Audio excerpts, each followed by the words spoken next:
Dankbaarheid is meer as woorde en reaksies. Die eerste woord wat ek geleer het is die woord dankie. Van kleins af is ek dit ingeskerp, reg ook. En ek dink, jy het dit ook aangeleer. Ek het geleer om dankie te sê vir enige iets, enige dienste, enige gunste, enige interaksies. Wanneer ek in 'n winkel was, het ek dankie gesê as ek iets gekoop het. As ek by 'n etenstafel was, het ek dankie gesê vir die kos. Daarvan gepraat. Ek het ook geleer, dankie is die regte woord wanneer die Here goed is vir my. Dankie vir brood, dankie vir daaglikse brood, dankie vir gebedsverhorings. Maar dankbaarheid is meer as woorde en reaksies. As dankbaarheid net 'n reaksie is op dienste wat aan my gelewer is, dan gaan ek net dankbaar wees as mense iets vir my doen, of as die Here iets vir my doen. En dan lewe ek eintlik net reaktief. Dankbaarheid moet meer as dit wees. Anderster gaan ek net dankbaar wees as die omstandighede goed is, en ondankbaar as die omstandighede nie so goed is nie, en as mense nie goeie dinge vir my doen nie. Die Bybel vra meer van my as om net reaktief dankbaar te wees. En daarom gaan ons stil staan vir 'n paar oomblikke by wat is dankbaarheid in die Bybel wat meer is as net woorde. Het jy geweet? Dankbaarheid is God se wil. Kom ek lees saam met jou 1 Tessalonisense 5 vers 16 tot 18 uit die NNT vertaling. Wees altyd bly, bid aanhoudend en sonder om moeg te word. Wees dankbaar teenoor God. Loof hom in alle omstandighede. Dit is God se wil vir julle wat in Christus Jesus glo. Het jy dit gehoor? Kan ek dit weer sê? Dankbaarheid is God se wil. Wag, jy het nie gehoor nie. Kan ek dit weer 'n keer sê? Dankbaarheid is God se wil. Om nie dankbaar te wees nie, is om nie God se wil te doen nie. Daar het iets geweldigs geskuif tussen die Ou en die Nuwe Testament. In die Ou Testament het God se wil te maak gehad met 'n grondgebied, met 'n tempel, met 'n volk wat in Jerusalem is. En toe gebeur die Nuwe Testament, en toe skuif God se wil na 'n persoon toe. En lyk vir my, baie mense het dit gemis. Jesus is God se wil. Hy sê dit self in Johannes 6 vers 38 tot 40. Hy het nie gekom om sy eie wil te doen nie, sê Jesus, maar die wil van sy Vader. En dit is die wil, dat elkeen wat in hom glo, die ewige lewe sal hê, en dat hulle opgewek sal word uit die dood. Jesus is God se wil. Maar nou is daar 'n klompie familiereëls in die Nuwe Testament rondom God se wil wat 'n persoon is, wat Jesus is. Ek het dit vir myself in 10 woorde saamgevat, God se wil. Heel eerste, doen goed. Dit is die wil van God. 1 Petrus 2 vers 15. Tweedens het ek geleer in 1 Petrus 3 vers 17 en verder, vat teenstand. Dit is die wil van God. Derdens het ek geleer in 1 Tessalonisense 4 vers 3, wees heilig. Dit is die wil van God. En vierdens het ek geleer in die teks wat ons pas saam gelees het, 1 Tessalonisense 5 vers 18, wees dankbaar, dit is die wil van God. En vyftens het ek geleer, wees vrygewig, 2 Korintiërs 8 vers 1 tot 5, dit is die wil van God.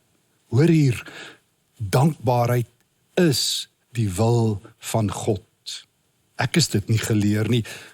Jou werklik waar hoor ek bitter min mense dit vandag nog sê. Almal staan op die Bybel, almal spekuleer en bespiegel oor God se wil, maar lyk vir my niemand lees wat sê God oor God se wil nie. Jesus is God se wil. Om goed te doen is God se wil. Om teenstand in Jesus se naam te vat is God se wil. Om heilig te lewe is God se wil. Om dankbaar te wees is God se wil. Om vrygewig te wees is God se wil. Dis as jy so uit soos kan kom, bedoelende uit God se wil, as jy dik lip en lang gesig rondloop, as jy 'n grompot is en vol geite is, moeilikheidte en omgesukkeldheidte. Hoekom sê ons nie vir mekaar en hoekom weet ons dit nie? Dit is die wil van God, dat ons dankbaar is. Dankbaarheid is nie net 'n reaksie nie. Dankbaarheid is God se wil. Dankbaarheid is nie net 'n item op 'n hemelse spyskaart waaruit jy kan kies en die res los nie. Dis nie so asof jy kan sê, in hierdie jaar is my geestelike groeiprogram A, B, C en D en ek kies 'n paar uit die Bybel wat vir my gaan werk nie. Die Here sê, ondankbaarheid is buite, dankbaarheid is binne, die wil van die lewende God. So, ons moet vir mekaar vra, ek moet vir myself vra, is die dankbaarheid in my lewe gesetel in Christus? Is hy die rede vir my vrede, vir my blydskap, vir my geluk? Of is dankbaarheid in my lewe 'n bewegende teiken? Gaan dit goed, is ek dankbaar. Is die kos lekker, is ek dankbaar. Is die omstandighede veilig, is ek dankbaar. Maar as ek in die donker loop, waar almal verdwaal, dan is ek nie dankbaar nie. As die kos sleg is ek nie dankbaar nie. As die diens sleg is ek nie dankbaar nie.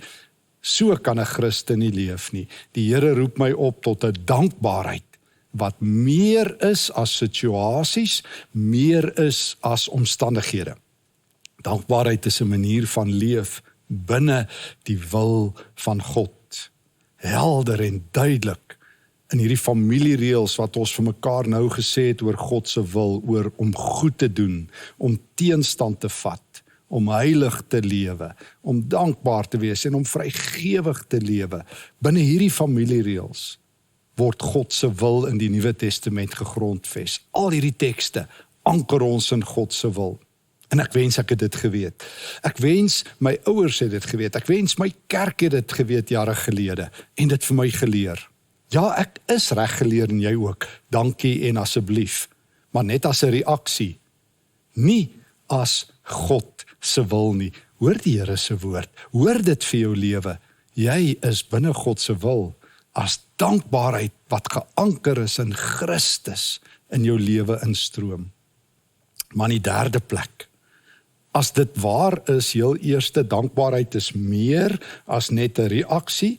As dit in die tweede plek waar is en dit is, dankbaarheid is God se wil, dan in die derde plek, dankbaarheid is 'n proaksie, 'n ingesteldheid, 'n aanhoudende keuse.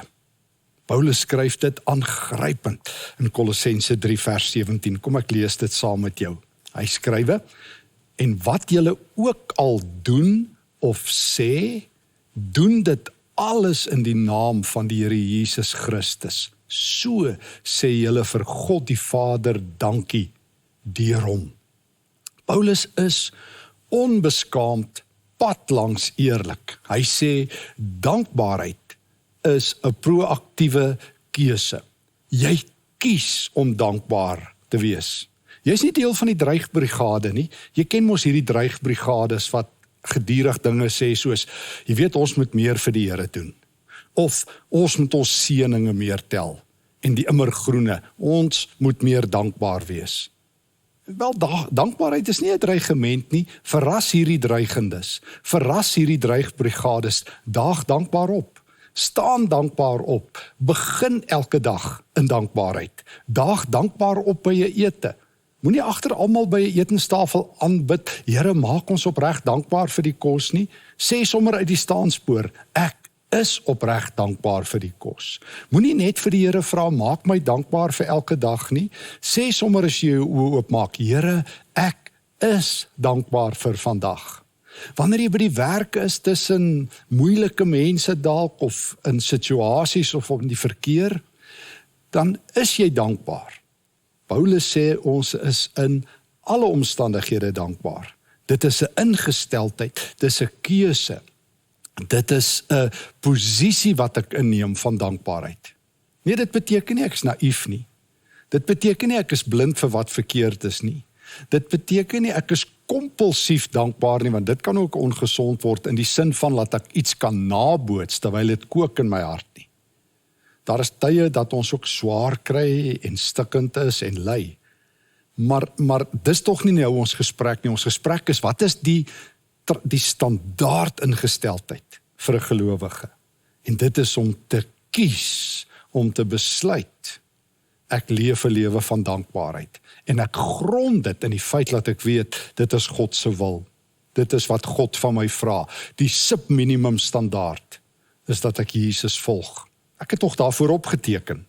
Toe Jesus my geroep het en gesê het, jy moet jou kruis opneem en agter my aankom in Markus 8, het hy tog sekerlik nie bedoel dat ek dit net na ure doen of op my terme doen nie. En ons almal sing gereeld in die kerk, en dis reg ook, my alles is op die altaar. Ek het nog nooit gehoor dat iemand hulle ondankbaarheid op daai altaar sit nie. Ons sit ons geld en weet alles op daai altaar. Ek weet nie wat alles nie. Maar Jesus sê, bring jou ondankbaarheid. Ek sal dit vir jou opruil vir my dankbaarheid. Ek sal jou leer om saam met my te loop, om fees te vier oor elke verlorene wat gevind is, soos in Lukas 10, wanneer die disippels terugkom, nadat Jesus hulle uitgestuur het, 'n groot klompie, 72, en hulle kom terug, en hulle sê vir Jesus met kinderlike opgewondenheid, met vreugde wat ontplof in hulle lewe, Here, tot die duiwels het na ons geluister. En dan slaan Jesus sy oë op en hy bid en hy jubel en hy dans en hy sê, Vader, dankie dat U dit geopenbaar het aan gewone mense soos hulle, aan klein kindertjies. En dan sê Jesus, julle moenie net bly wees omdat die duiwels na julle luister nie, julle moet bly wees omdat julle name in die boek van die lewe staan. So dankbaarheid is om binne Jesus se wil te lewe. En dan word elke aktiwiteit, elke keuse, 'n keuse om in die situasie dankbaar te wees.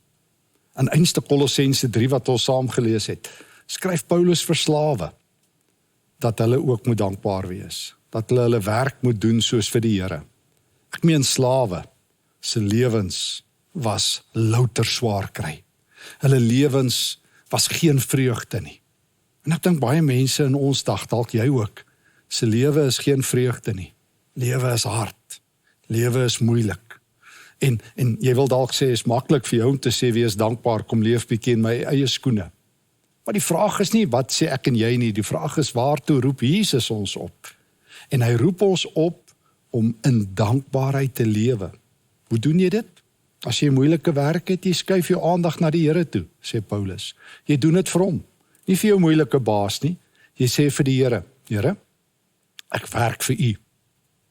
En as jy tussen moeilike mense bly, dan sê jy, Here, ek bly hier vir U. Ek soek U in elke situasie. Ek kies vir U in elke situasie. Ek kies vir U vreugde in elke situasie. En as jy karige kos eet wat jy nie eintlik voor wil dankie sê nie, dan sê jy, Here, dankie dat ek brood gekry het. Dankie dat U vir my voorsien het. Dankie dat U vir my goed is. Ek oefen myself in 'n lewe van dankbaarheid in alle omstandighede. Ek oefen 'n lewe van dankbaarheid. Wanneer ek met mense te doen het, sê ek dankie, maar ek demonstreer dankie deur vir hulle goed te doen.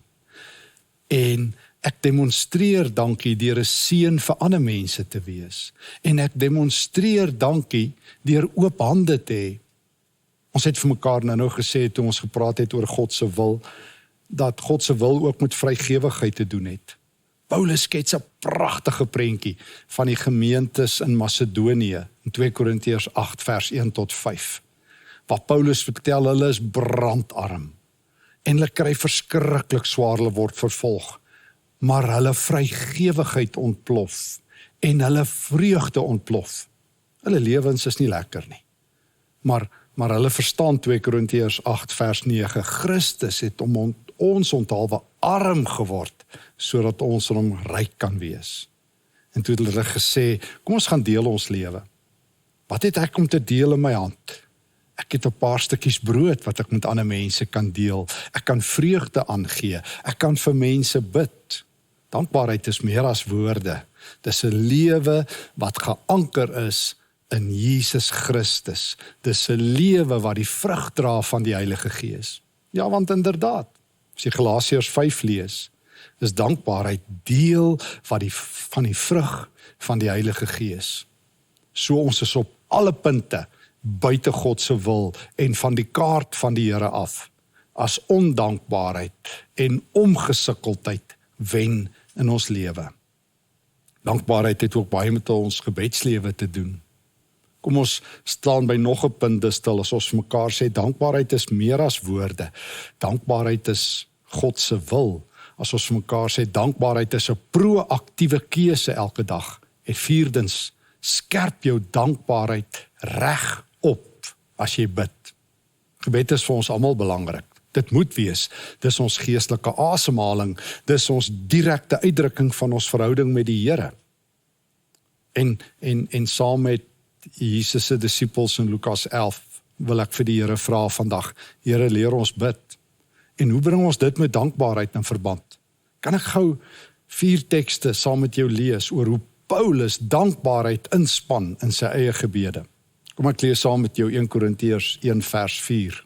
Paulus bid, hy bid, ek sê vir my God elke keer dankie vir julle, want God het sy goedheid verniet oor julle uitgestort. Julle lewens is nou stewig in Christus Jesus geanker.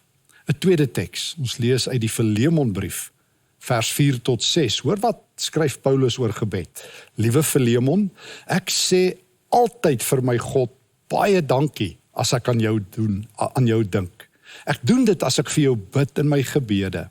Ek het gehoor van die liefde en die geloof wat jy het vir die Here Jesus, asook vir al die heiliges wat aan God behoort. Ek bid dat jy nog baie meer sal groei in jou geloof wat ons almal met mekaar deel.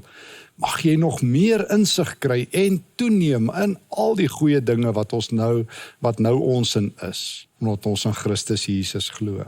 En hoor hoe bid Paulus vir die Romeine rondom dankbaarheid. Romeine 1 vers 8 tot 9. Heel eerste sê ek vir my God baie dankie vir julle elkeen. Ek doen dit as ek in Christus se naam bid. Reg oor die wêreld word daar gepraat oor julle geloof. God weet wat ek nou sê is die reine waarheid.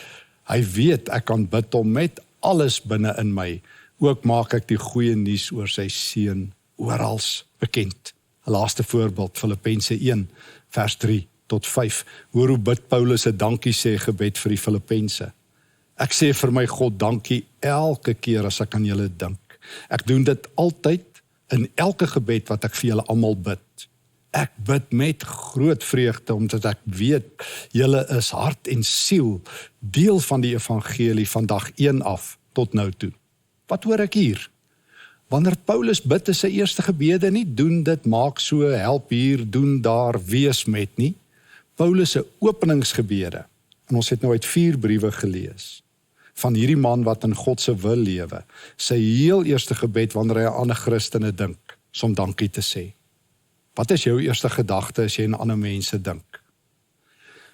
Hierdie is nie 'n ligtelike tekste om maar net so van die tafel af te vee nie. Paulus is besig om ons te leer om reg te bid. Hy sê dankbaarheid vir ander mense begin heel eers in jou gebedslewe. Ons leer van mekaar uit die Here se woord, dankbaarheid is 'n manier van lewe. Dis 'n proaktiewe manier van lewe, maar dit verander jou gebede. Heel eerste, voordat jy kla oor mense, sê vir die Here dankie. Dink net hoe sal jou gesindheid verander. As jy heel eerste vir God dankie sê vir mense, voordat jy agteraf oor hulle praat of agteraf oor hulle skinder. Paulus sê dit vir al die gemeentes. As ek aan julle dink, sê ek dankie. As ek aan julle dink, sê ek dankie vir God, wat so goed is vir julle. So, oefen jou dankbaarheid. Kyk fyner om te sien wat is God besig om te doen in ander gelowiges. En gaan sê heel eerste vir die Here dankie. En gaan sê daarna vir ander mense. Ek het vir God dankie gesê vir dit wat die Here besig is om te doen in jou lewe. Ek het die volgende raak gesien. En ek sê vir my God altyd in al my gebede dankie. As ek aan julle dink. Och, dis aangrypend dat Paulus se gebedslewe verander het. Vanaf net vra en kla tot dankie en dankie en dankie vir die werk van die Here, vir Christus wat gestalte neem in gelowiges se lewe. Dankie is meer as woorde. Dankie is God se wil.